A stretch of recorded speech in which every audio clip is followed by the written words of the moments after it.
नमस्ते बच्चों, मैं आशा चौहान। स्वागत है आपका हिंदी क्लास 9th में। बच्चों, अपन ने अब तक पढ़ा आपकी पाठ्य पुस्तक क्षितिज से प्रेमचंद जी के फटे जूते, जिसको लिखा है हरिशंकर परसाई ने। प्रेमचंद जी के फटे जूते एक निबंध विधा है जिसमें प्रेमचंद जी के व्यक्तित्व की सादगी और उनके अंतर्वेदी सामाजिक दृष्टि का विवेचन किया गया है और आज की अवसरवादिता पर व्यंग्य किया गया है। बच्चों, इसमें पूरा निबंध एक ही बिंदु पर केंद्रित है कि इसमें प्रेमचंद जी की एक फ़ोटो है अपनी पत्नी के साथ में। उस फोटो में उनके जूते में एक छेद है। तो लेखक ये कहना चाहता है कि आपके जूते में छेद है, आप फिर भी आपको जरा भी लज्जा या संकोच या झेप नहीं है। इसका क्या कारण है? आगे कहते हैं कि मेरे को बिल्कुल अच्छा नहीं लग रहा कि तुम्हारे फ़ोटो में पाँव की अंगुली जो है वो बाहर दिखाई दे रही है। लेखक कह रहा है कि मुझे बड़ा दुख हो रहा है और रो पड़ने का जी करता है, लेकिन जब तुम्हारी आंखों में तीखा दर्द भरा व्यंग देखता हूँ तो मुझे एकदम रोक देता है। आगे कहते हैं कि अगर फ़ोटो खिंचवाना था तो किसी से जूते मांग लेते, लेकिन तुम्हारा आत्मसम्मान है, तुम्हारा स्वाभिमान है, वो शायद तुम्हें दूसरों से मांग करके या दिखावा करने के लिए मना करता होगा। आगे चले पढ़ते हैं। टोपी 8 आने में मिल जाती हैं और जूते उस ज़माने में 50 रुपये से कम में क्या मिलते होंगे। जूता हमेशा टोपी से कीमती रहा है। अब तो जूते की कीमत और बढ़ गई है और जूतों पर 2500 टोपियाँ न्यौछावर होती हैं। तुम भी जूते और टोपी का आनुपातिक मूल्य के मारे हुए थे। ये विडंबना मुझे इतनी तीव्र से पहले कभी नहीं चुभी जितनी आज चुभ रही है जब मैं तुम्हारा फटा जूता देख रहा हूँ। तुम महान कथाकार, उपन्यासकार, उपन्यास सम्राट, युग प्रवर्तक, न जाने क्या क्या कहलाते थे, मगर फ़ोटो में भी तुम्हारा जूता जो है वो फटा हुआ है। लेखक यहाँ पे कह रहा है कि टोपी 8 आने में मिल जाती है, यानी कि जो प्रतिष्ठित व्यक्ति होते हैं या जिनका समाज को सम्मान करना चाहिए उनको सम्मान नहीं मिलता, लेकिन जो भ्रष्ट व्यक्ति होते हैं जिनको जूते के अर्थ में रखा गया है उनका जो है सम्मान समाज में बढ़ गया है। और तुम भी इसी जूते और टोपी के आनुपातिक मूल्य, मतलब टोपी का मूल्य जो ज़्यादा होना चाहिए वो तो कम है और जूते का मूल्य जो कम होना चाहिए वो ज़्यादा है, और उसी आनुपातिक मूल्य के मारे हुए हो।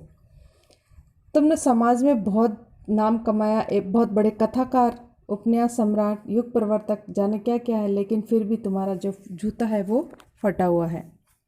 मेरा जूता भी कोई अच्छा नहीं है। यूँ ऊपर से अच्छा दिखता है, अंगुली बाहर नहीं निकलती, पर अंगूठे के नीचे तला फट गया।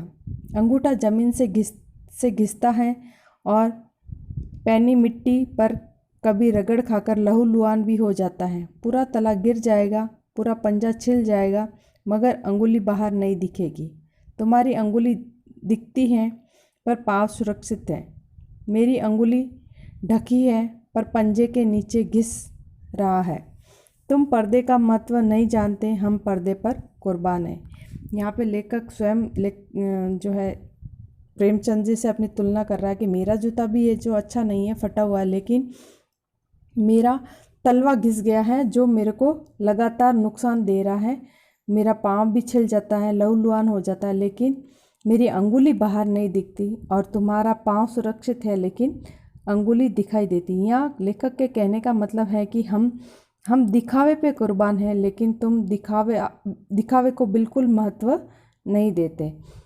और इसीलिए ये लाइन लिखी है, तुम पर्दे का महत्व नहीं जानते और हम पर्दे पर कुर्बान हैं।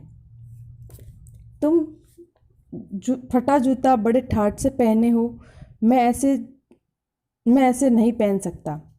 फ़ोटो तो ज़िंदगी भर इस तरह नहीं खिंचवाऊं, चाहे कोई जीवनी बिना फ़ोटो ही छाप दे। तुम्हारी ये व्यंग मुस्कान मेरे हौसलों को पस्त कर देती है। क्या मतलब है इसका? कौन सी मुस्कान है ये? लेखक कहता है कि मैं तो ऐसी फटे जूतों में अपनी फ़ोटो कभी नहीं खिंचवाऊं, चाहे मेरी जीवनी बिना फ़ोटो के ही कोई छाप दे। लेकिन फिर भी तुम्हारे मुख पर ये जो व्यंग भरी मुस्कान है मेरे हौसलों को पस्त कर देती है। क्या मतलब है इसका? कौन सी मुस्कान है ये? क्या होरी का गोदान हो गया, या पूस की रात में नील गाय हरकू का खेत चर गई, या सुजान भगत का लड़का मर गया क्योंकि डॉक्टर क्लब छोड़कर नहीं आ रहा था? नहीं, मुझे लगता है माधव औरत के कफन के चंदे की शराब पी गया, वही मुस्कान मालूम होती है। ये सारे प्रेमचंद जी द्वारा लिखे गए जो लेखक कृत्य हैं, उनके लेखन कृत्य हैं, जिसमें अलग अलग समाज की बुराइयों पे उन्होंने लिखा है। मैं तुम्हारा जूता फिर देखता हूँ कैसे फट गया। ये मेरी जनता के लेखक क्या बहुत चक्कर काटते रहे? क्या बनिए के तकादे से बचने के लिए मील 2 मील चक्कर लगाकर घर लौटते रहे? चक्कर लगाने से जूता फटता नहीं, घिस जाता है। कुंभन दास जी भी फतेहपुर सीकरी आने जाने में घिस गया था। उसे बड़ा पछतावा हुआ। उसने कहा, आवत जात पहनिया घिस गई, बिसर गयो हरि को नाम। यहाँ पे लेखक प्रेमचंद जी से कह रहा है कि तुम्हारा जूता कैसे फट गया मेरे जनता के लेखक। क्या तुम बनिया जब तुम्हारे घर पे पैसे मांगने आता था तो तुम उससे बचने के लिए मील 2 मील कहीं चक्कर लगा के उससे बचने के लिए मील 2 मील जब चक्कर लगाते थे, उस वजह से घिस गया, उस वजह से फट गया। पर अगर उस वजह से फटता तो फटता नहीं, घिस जाता नीचे से। जैसा कि कुंभन दास ने जब अकबर उनको अपने दरबार में बुलाता था, तब एक दिन कुंभन दास ने दुखी होकर के कहा कि मेरी आपके दरबार में आने जाने से मेरी पहनियाँ, मतलब मेरे जूते जो हैं वो घिस गए हैं और भगवान का नाम भी मेरे मुख से बिसर गया है। तो वैसा भी कुछ कारण नहीं लगता, क्योंकि अगर तुम बनिए के तकादे से बचने के लिए घर से मील 2 मील चक्कर लगाते तो वो फटता नहीं, घिस जाता। आगे देखते हैं। और ऐसे बुलाकर देने वालों के लिए कहा था, जिनके देखे दुख उपजत हैं तिनको करबो परे सलाम। और फिर कुंभन दास जी कहते हैं, और फिर ऐसे लोगों को देख करके दुख भी होता है और ऊपर से उनको सलाम भी करना पड़ता है। चलने से जूता घिसता है, फटता नहीं। तुम्हारा जूता कैसे फट गया? मुझे लगता है तुम किसी सख्त चीज़ को ठोकर मारते रहे हो। कोई चीज़ जो परत पर परत सदियों से जम गई थी, उसे शायद तुमने ठोकर मार मार कर अपना जूता फाड़ लिया। कोई टीला जो रास्ते पर खड़ा हो गया था, उस पर तुमने अपना जूता आजमाया। बच्चों, यहाँ पे ये बहुत ही अच्छी चीज़ लिखी है कि लेखक प्रेमचंद जी जो है बहुत बड़े कथाकार थे। उन्होंने समाज की बुराइयाँ, भ्रष्टाचार, जितनी भी समाज में बुराइयाँ हैं उन पर एक एक पर सब पे अपनी कलम के द्वारा ठोकर मारी है। तो यहाँ पे लेखक कहना चाहता है कि तुम बुराइयों पे, भ्रष्टाचार पे ठोकर मार मार के एक टीले के समान समाज के आगे खड़ी थी, उन पे ठोकर मार मार के अपने जूते को फाड़ दिया लगता है। तुम उसे बचाकर उसके बगल से भी तो निकल सकते थे। टीलों से समझौता भी तो हो जाता है। सभी नदियाँ, पहाड़ थोड़े ही फोड़ती है, कोई रास्ता बदल कर घूम कर भी तो चली जाती है। फिर लेखक कहता है, हे मेरी जनता के लेखक, तुम भी जैसे दूसरे लोग करते हैं वैसे तुम भी उन टीलों से बच करके निकल सकते थे, क्योंकि हर कोई व्यक्ति जो है ऐसे काम नहीं कर सकता। तुम भी उनसे बचकर निकल सकते थे, लेकिन तुमने ऐसा नहीं किया। तुम समझौता कर नहीं सके। क्या तुम्हारी भी वही कमजोरी थी जो होरी को ले डूबी? वही नेम धर्म वाली कमजोरी। नेम धर्म उसकी भी जंजीर थी, मगर तुम जिस तरह मुस्कुरा रहे हो, लगता है कि शायद नेम धर्म तुम्हारा बंधन नहीं, तुम्हारी मुक्ति थी।